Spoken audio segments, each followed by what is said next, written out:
Good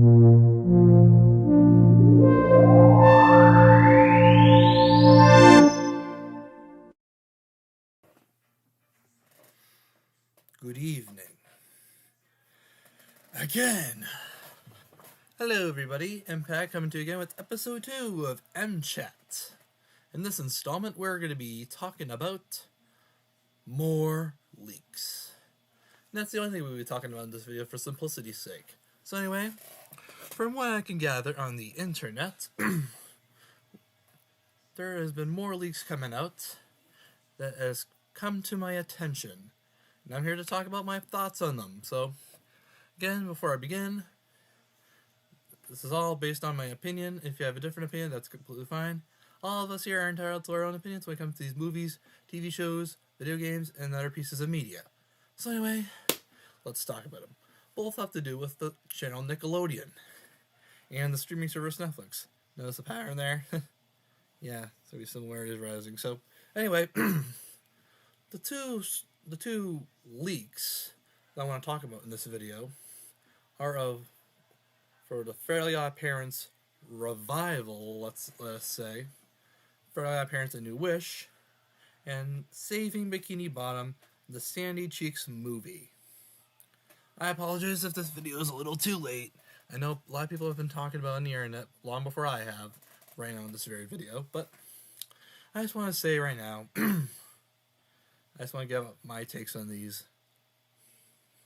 So, on the previous episode, we talked about the Ren and Stimpy reboot leaks and the Mickey Mouse in public domain situation.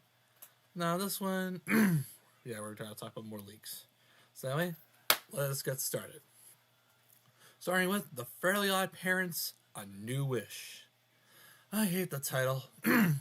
Let's just say right now, starting with the visuals ain't that half bad, you know? I really appreciate the 2.5D, let us say, look of it. I know it's supposed to be CG animation, but it's emulated to make it look like a 2D animated cartoon, much like the likes of SpongeBob and the original Fairly Odd Parents and other Nicktoons from way back when. But sorry if I appear to be clearing my throat way too many times. I need an inhaler. But I'll do that after this video. So, anyway.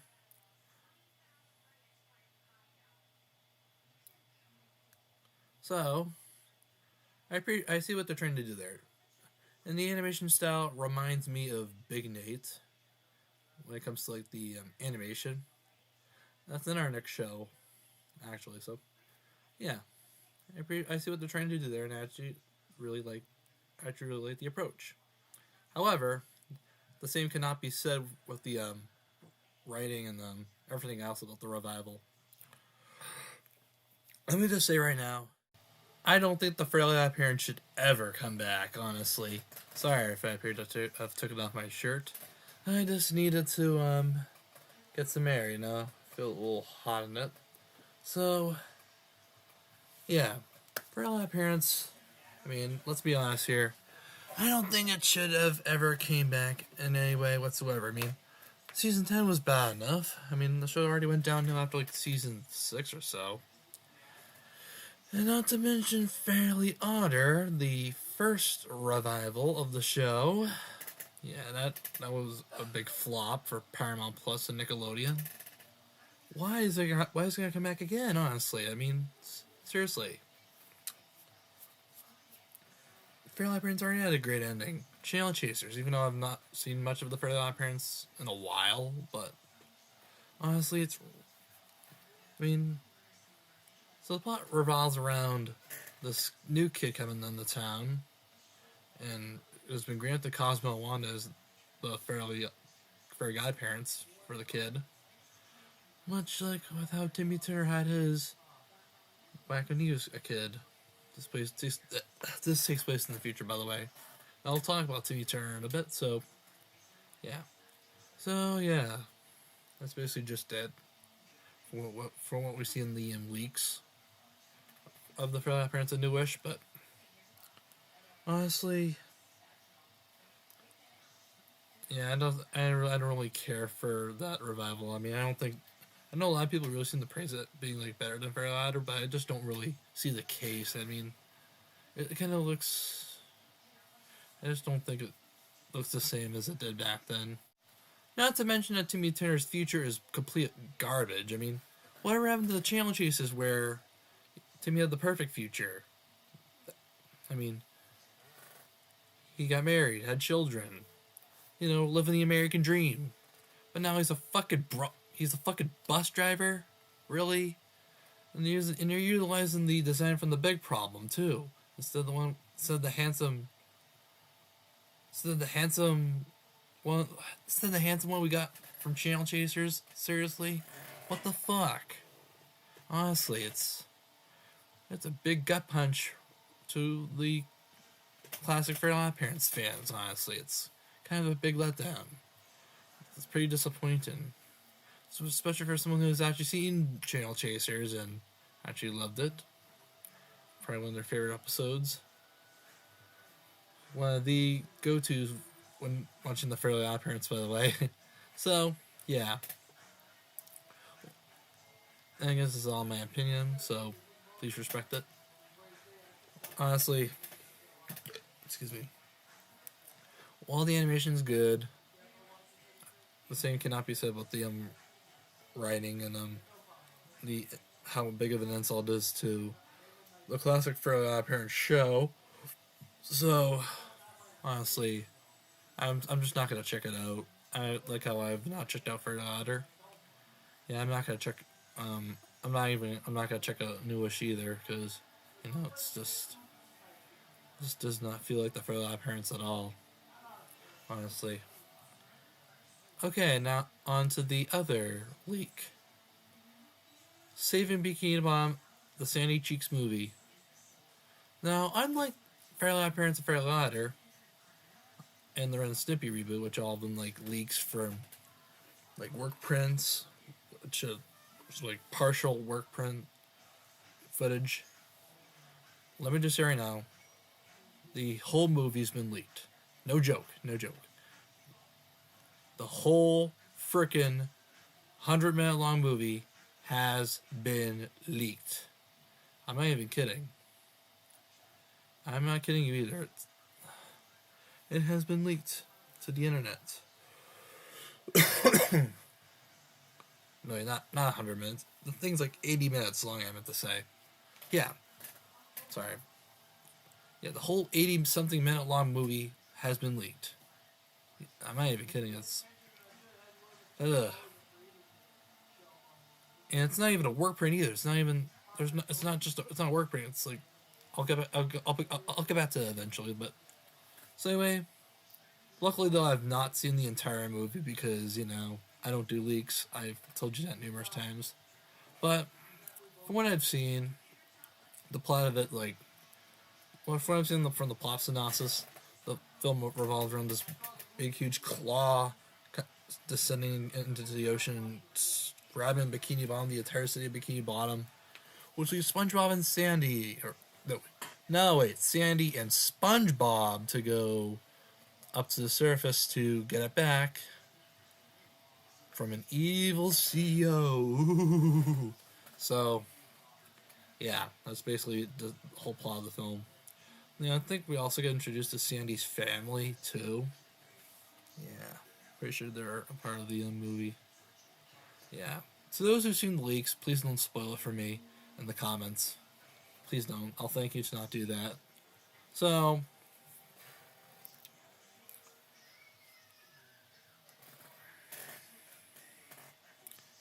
Now, from what I've seen from the leaked clips, again, I've only seen a few clips of the movie, not the entire thing, as I don't do leaks. The animation looks awful. I don't like the animation at all.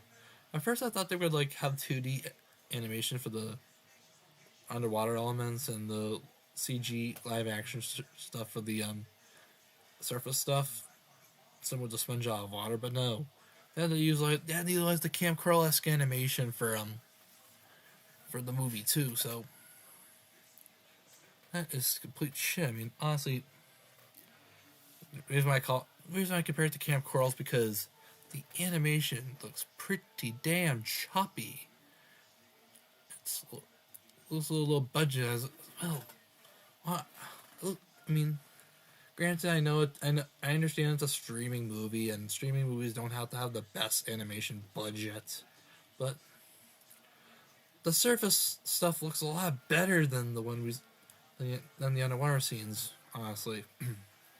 And that's a huge downgrade, honestly. Even the live action stuff looks a little choppy, but then again, I've not seen the movie yet. When I do see the movie officially, I'll probably review it, and I probably won't like it, honestly. But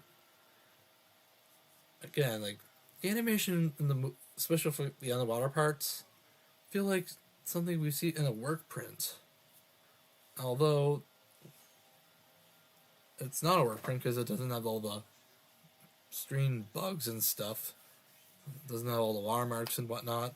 The countdown leaders, no, none of that. Doesn't have the duration up there, all that.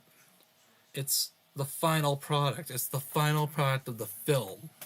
And it does not look good. The animation does not even look good. It's in the same level as Camp Coral, like in the earlier episodes. At least Camp Coral's animation improved with the lighting and stuff. At least they improved on that. The animation is just like, ugh. It's just not like cinema quality animated. I mean, it's not even animated in like the terms like Nimona or Leo, but films that came out last year. But I mean, the film looks really animation. The CG animation looks pretty choppy, especially in the underwater parts. And also the writing, from what I've heard, I mean, I've seen one clip of the film. Again, one clip where Spender makes a joke about streaming services. Why? That joke doesn't even feel like a SpongeBob joke. It feels something you like hearing Family Guy, for God's sakes. I mean, seriously. Feels more like a Family Guy joke than a SpongeBob joke, honestly. I mean, hell, it could be even more of a joke you hear in the Fairly Odd Parents, like in the modern episodes. But not on SpongeBob. Why would SpongeBob own streaming services? They live underwater, people. Does Bikini Bottom own their own streaming services as well? Unless it's supposed to be a jab at Netflix or something, but I'm not entirely sure. Who knows? Anyway. Also, there's that foot fetishing, which I really cringe at. I really don't want to have to face that when I watch it officially. And then, I'm not going to spoil much of the film, even though I might have already did, like joke-wise. But, I don't think I'm going to like Saving Bikini Bottom when I watch it officially, but it just does not look good visually. I mean, it might just be the worst SpongeBob movie I've ever seen, or the worst looking SpongeBob movie, honestly. I mean, it's supposed to be streaming, but it just doesn't look like a SpongeBob movie, honestly. I mean, hell, I could even argue that Sponge on the Run looks better than that. I mean, at least it was originally going to be at theaters at one point, but thanks to COVID, it was not the case. But yeah, well, Sponge on the Run at least had its redeeming elements anyway. Even though that film was kind of mediocre, it was at least better than what at least it's better than Saving Bikini Bottom, from what I've seen of it. So, yeah. Pretty disappointing lineup for Nickelodeon and Netflix co-productions coming up that have been leaked. And honestly, though, it's kind of a huge letdown, you know. Hopefully things will pick up soon. I mean, for God's sakes, SpongeBob's 25th anniversary. You gotta at least, And I don't think that the Save Bikini Bottom movie would be a good tribute. Good. I mean, I heard they're gonna make like special like events for SpongeBob's 25th anniversary, but who knows? I'll make more videos about that in the future. Who knows? That could be a future MChat video one day. So anyway, yeah, it's gonna do it for this episode of MChat. I don't know what the next episode brings, but who knows? Hey, you reached the end of the video. If you haven't yet, go ahead and leave a like, comment, share, and subscribe, and turn on that notification bell in case you want to be notified every time I make a brand new video. Until next time, this is your pal MPax signing off. Peace.